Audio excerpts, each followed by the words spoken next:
UDIMA, Universidad a Distancia de Madrid, la universidad cercana. Bienvenidos a todos a la asignatura Historia del Mundo Grecorromano. La mayoría ya me conocéis, mi nombre es Daniel Casado Rigal, soy doctor en Historia de la Arqueología y seré el encargado de conducir el aula durante las próximas semanas de curso. Soy consciente de que me dirijo a una mayoría de alumnos veteranos, que estáis habituados ya al aula virtual y a la enseñanza online, pero nunca está de más sobrevolar la asignatura antes de entrar en materia. Por eso me ha parecido conveniente celebrar esta sesión introductoria para que os anticipéis a posibles dudas o confusiones surgidas en torno a la dinámica del aula virtual. Antes de ponernos en marcha, es muy recomendable hojear la guía docente de la asignatura, que está colgada justo debajo del foro de estudiantes. La guía docente va a ser vuestra hoja de ruta, ese documento de referencia y consulta en el que está contenida la planificación del curso por semanas y por temas.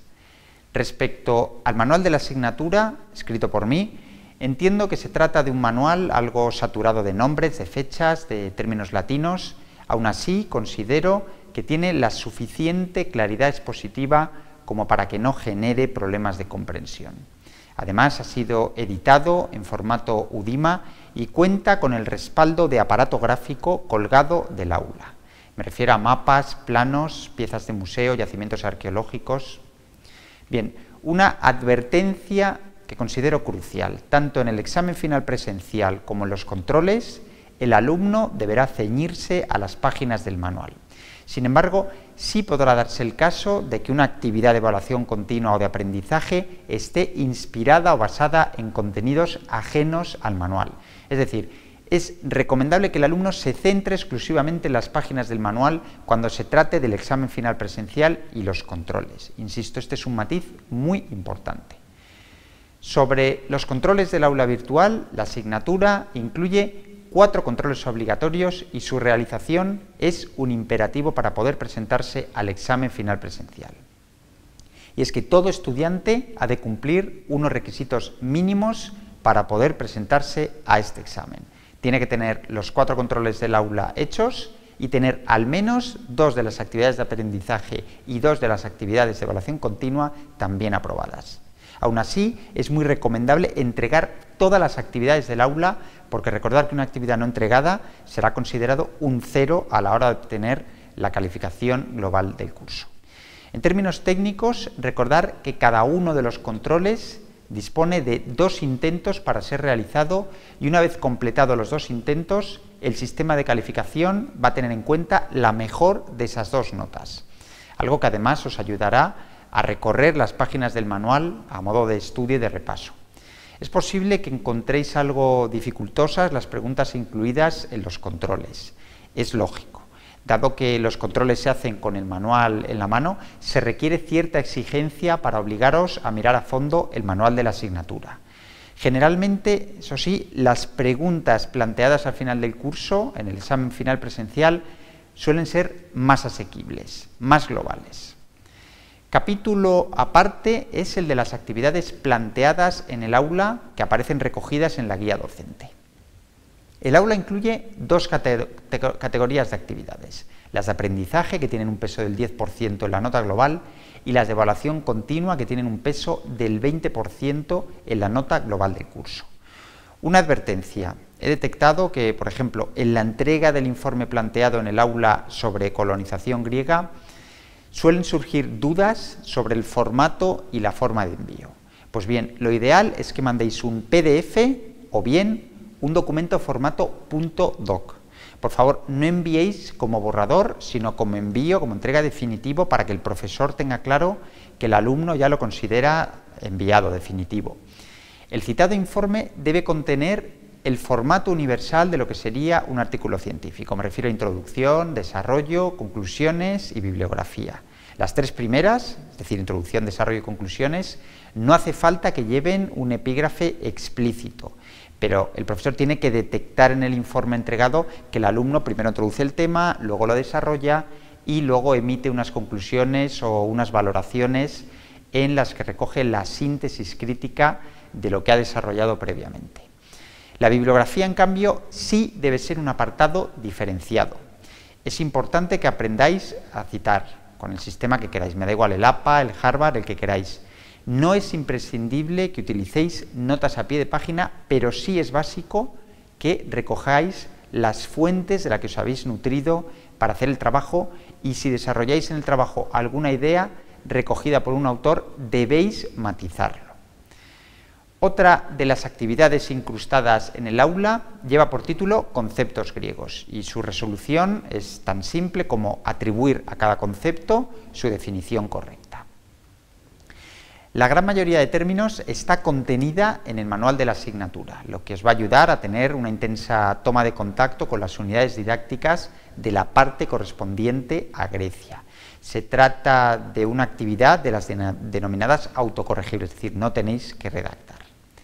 La última de las actividades contenida en el bloque correspondiente a Grecia, también de formato autocorregible como la anterior, pondrá a prueba vuestra capacidad para identificar las formas y las funciones de la cultura material griega. Aquí el alumno asociará imágenes con términos y con características que deberá seleccionar en 2 desplegables adjuntados en la actividad junto a la imagen en cuestión. En esta actividad es posible que el estudiante necesite consultar otras fuentes, me refiero a manuales, a catálogos de exposición, a páginas web, cualquier tipo de fuente. Se trata de una actividad entretenida y sobre todo muy útil para que adiestréis el ojo en el reconocimiento de piezas de museo que vais a ver en el futuro. Ya en el bloque correspondiente a Roma, la primera actividad programada es un mapa con regiones, ciudades y evidencias arqueológicas contenidas en un desplegable. Se trata de que hagáis una correspondencia entre los números que aparecen en el mapa mudo y los términos contenidos en este desplegable. Es habitual la queja del estudiante aquí sobre la cercanía de unos números y de otros números. Es muy fácil, dejarlos difíciles para el final y utilizar la referencia espacial, si está más al sur, más al norte, más al este. De esta forma lograréis la ubicación idónea. La siguiente actividad, en la que tampoco debéis redactar porque es de formato autocorregible, consiste en elegir la definición correcta de entre una serie de términos relacionados con la historia de Roma. El objetivo de esta prueba, al igual que el que os comenté en el bloque de Grecia, es que os habituéis con los nombres, los acontecimientos, las palabras técnicas, las batallas. En definitiva, se trata de una labor de búsqueda y documentación a lo largo de las unidades didácticas del manual. La mayoría de las definiciones están en el mismo manual de la asignatura, al igual que ocurría con el de Grecia. Distinto formato tiene la siguiente actividad programada, que consiste en un foro de debate sobre el lenguaje moderno. El objetivo es que rastreéis, que documentéis y que reconozcáis aquellas expresiones actuales inspiradas en la antigüedad. Me refiero a giros, a tópicos, a modismos que el alumno deberá exponer en el foro. Se trata de una actividad, yo considero que original y con un punto de ingeniosa, que además trasciende la dimensión académica y con la que podréis comprobar la gran cantidad de episodios de la antigüedad que de alguna manera se han sedimentado en nuestro lenguaje. Y para cerrar el capítulo de actividades tenéis una prueba de catalogación.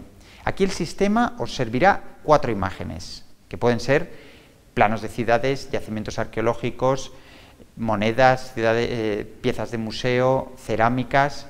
A continuación deberéis identificar esta imagen en los 2 links adjuntados en el diagrama semanal. Se titulan Material didáctico complementario. Las 4 imágenes están contenidas en este link que os aportará la pista inicial, es decir, la denominación y la cronología. Y una vez localizada y nombrada, tendréis que profundizar en otras fuentes, páginas web de museos, artículos científicos, manuales, catálogos, libros, para aportar la mayor cantidad de información posible. Aquí se recomienda añadir bibliografía y, por favor, no incurráis en hacer una valoración estrictamente artística. Se trata de aportar información histórico-arqueológica. Aunque siempre habrá información de corte artístico, recordar que esta es una asignatura de historia. Como os anticipé antes, disponéis de 2 links de material didáctico complementario en el encabezamiento del aula. Los tenéis aquí subrayados en rojo en la diapositiva. Serán vuestro respaldo visual. No solo los vais a necesitar para llevar a cabo la actividad de catalogación, sino que estos 2 links además contienen mapas, reconstrucciones, fotografía antigua y obviamente todo tipo de clasificaciones numismáticas asociadas a la asignatura. De hecho, en este segundo link de material didáctico complementario de numismática.